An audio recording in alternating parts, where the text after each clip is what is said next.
Western philosophy versus Indian philosophy. वैसे तो इस पर मैंने कई सारी वीडियोस बनाई हुई हैं, डिस्कशन की हुई, लेकिन लोगों की रिक्वेस्ट आती रहती है तो बनाते हैं इस पर वीडियो। अगर हम बात करें वेस्टर्न फिलोसफी, ठीक है, एरिस्टोटल हो गए, कार्ल युंग कार्ल युंग हो गए, नीत्शे हो गए, फ्रेडरिक नीत्शे हो गए, ये लोग हो गए, ठीक है, इनकी फिलोसफी हो गई। और अध्यात्म, स्पिरिचुअल फिलोसफी जो कि इंडियन फिलोसफी है, बुद्ध की फिलोसफी हो गई, कृष्णमूर्ति हो गए, ओशो हो गए, रमन महर्षि हो गए, ये फिलोसफी हो गई, ठीक है, शंकराचार्य हो गए। एक कॉमन चीज आप जरा देखोगे दोनों ही फिलोसफी में, चाहे वो कार्ल युंग की फिलोसफी हो गई, मतलब अगर हम बात करें वेस्टर्न फिलोसफी है, एरिस्टोटल हो गए, ठीक है, फ्रेडरिक नीत्शे हो गए, इन फिलोसफी में, और बुद्ध, कृष्णमूर्ति या ओशो की फिलोसफी में आप देखेंगे दोनों में जो कॉमन डिफरेंस है, एक ही डिफरेंस है बस, खाली सोचो जरा, एक ही डिफरेंस है, एक डिफरेंस है, दोनों फिलोसफी अलग हो जाती है, बिल्कुल खत्म कहानी। एंड वो डिफरेंस है मेडिटेशन का, ध्यान का। स्पिरिचुअल फिलोसोफर्स आपको कभी मेडिटेशन के बारे में नहीं बताएंगे। वो आ रहे हैं, वो बात कर रहे हैं कि अपने आप को निखारो, अपने आप को जानो, ठीक है, अनकॉन्शियस लेवल की बात कर रहे हैं। अगर हम बात करें कार्ल युंग की, सिंक्रोनिसिटी की भी बात कर रहे हैं कार्ल युंग। वहीं अगर हम बात करें फ्रेडरिक नीचे, नीचे जो है वो बात कर रहे हैं कि सुपर ह्यूमन की बात कर रहे हैं, ठीक है, और गॉड इज डेड उन्होंने बता दिया, ये सारी चीजें। बट यहां पर आप फिर भी आप फिर भी आपके अंदर एक बिकमिंग है, आपके अंदर एक ना एक भागा दौड़ी है, फिर भी आप फिर भी थोड़े से आउटसाइड सोर्स पर डिपेंड हैं।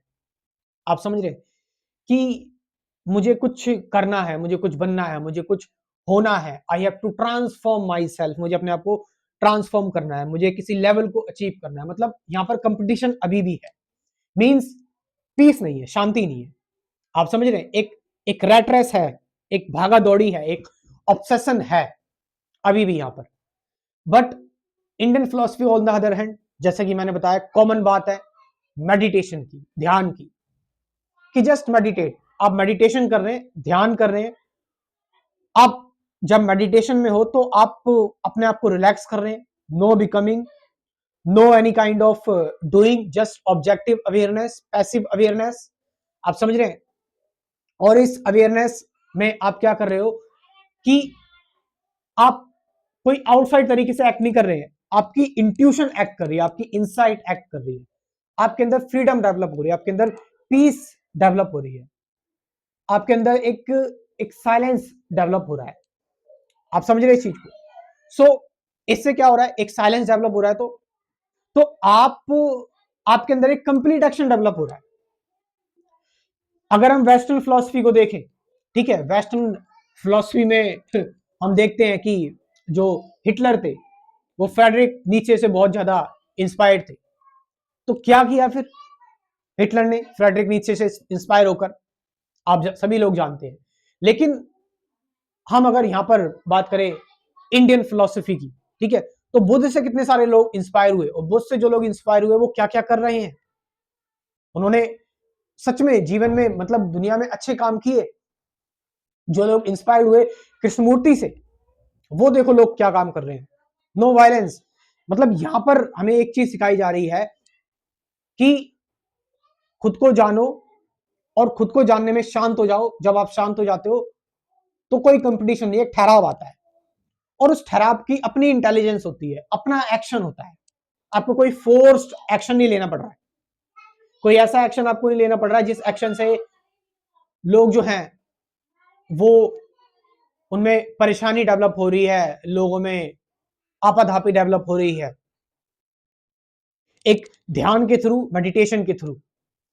अब एक वेस्टर्न वर्ल्ड में एक चीज और आप जरा देखोगे कि बाहर में किसी चीज को इंप्रूव कर लूं, ठीक है, बड़ा से बड़ा कोई एटम बॉम्ब बना दूं, ठीक है, और बड़ी से बड़ी कोई बीमारी है तो बड़ी से बड़ी कोई उसकी वैक्सीन डेवलप हो जाएगी। आप समझ रहे इस चीज को? और बड़े से बड़े गोला बारूद, बॉम्ब, युद्ध के सामान कैसे बनाया जाए, ये सारी चीजें आउटसाइड में कैसे चीजों को और अच्छे से अच्छा बनाता चले जाऊं, एक शो ऑफ है, ठीक है। लेकिन इंडियन फिलॉसफी में आप देखोगे यहां अंदर कि हम अपने इनर वर्ल्ड को कैसे ब्यूटीफुल बनाएं, अंदर से अपने आप को कैसे अच्छा बनाएं, अंदर से अपने आप को कैसे पीसफुल बनाएं।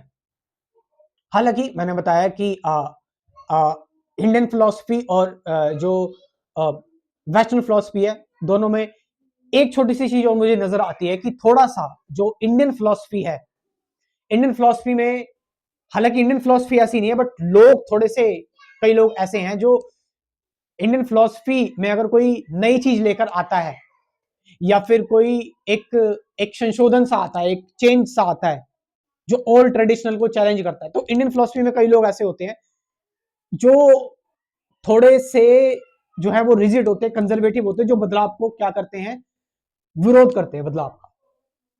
ये चीज नहीं होनी चाहिए, लेकिन आप समझ रहे चीज को कि हर एक फिलोसफी को जरूरत पड़ती है उसको नया होने के लिए।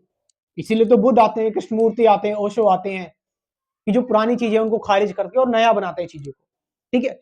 इंडियन फिलोसफी में थोड़ी सी ये है, हालांकि जो वेस्टर्न वर्ल्ड है वो थोड़ा सा इससे आगे है, वो क्रिटिसिज्म में, ठीक है, और जो फ्रीली जो चीजें हैं बताने में, क्रिटिसाइज करने में, उस चीज में वो अच्छा है। लेकिन इंडिया में, इंडियन फिलोसफी में थोड़े से लोग हैं, थोड़े से लोग इस टाइप के हैं कि उनकी जो फिलोसफी को अगर थोड़ा सा कोई बुरा कह दे, बुरा बोल दे, तो वो थोड़े से आग बबूले हो जाते हैं, थोड़ा सा अपना आपा खो देते हैं। ये चीज हमें थोड़ी सी वेस्टर्न फिलोसफी से सीखनी है। बट ओवरऑल हम देखें तो Indian philosophy is best, Indian philosophy best है। और इसमें मेडिटेशन का जो कंसेप्ट है, दैट्स रियली ऑसम, और इसकी तो कोई हम कह ही नहीं सकते कि इसकी कोई चुनौती है इंडियन फिलोसफी। बट जो जो आने वाली जो जो फिलोसफी है, जैसे कृष्णमूर्ति हो गए, ओशो आए, और बुद्ध की जो टीचिंग्स हैं, रमन महर्षि की, निसर्गदत्ता महाराज या कुंजा पापा जी जो आए, ठीक है, ये जो फिलोसफी है ये तो और भी ज्यादा बिल्कुल ओपन है, वाइड है। इनमें तो आप, इसमें तो आप नियर परफेक्शन ये फिलोसफीज हो जाती है। आप समझ रहे चीज को, ये जो बिल्कुल एक एक अलग ही आयाम हो गया, एक अलग ही डायमेंशन हो गया, ठीक है। वो वाला डायमेंशन नहीं जो बहुत सारे गुरुज बोलते रहते हैं, डायमेंशन, न्यू आयाम टू सी, इंग्लिश वाले गुरु जी, ठीक है। That's what I have to say. So this is just small talk on whether western और इंडियन फिलोसफी।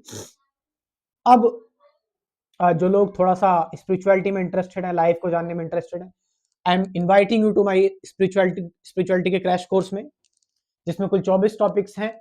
और meditation, present moment, relationship awareness क्या है, अटैचमेंट क्या है, सफरिंग क्या है, फियर क्या है, हु एम आई, थॉट से बियॉन्ड कैसे जाएं, ऑब्जर्वेशन क्या है, अवेयरनेस क्या है, डुअलिटी क्या है, और साथ साथ 50 से ज्यादा गाइडेड मेडिटेशन की वीडियोस भी हैं। इतना सब कुछ इस क्रैश कोर्स में आपको मिल रहा है। मेरा व्हाट्सअप नंबर आप लिख लीजिए, डिस्क्रिप्शन में भी दूंगा, 9773529489। थोड़ा सा और ज्यादा बोलूं क्या, तो इस नंबर से आप मुझसे व्हाट्सअप करके कॉन्टैक्ट कर सकते हैं और स्पिरिचुअलिटी का क्रैश कोर्स जरूर ज्वाइन करें। Thank you very much.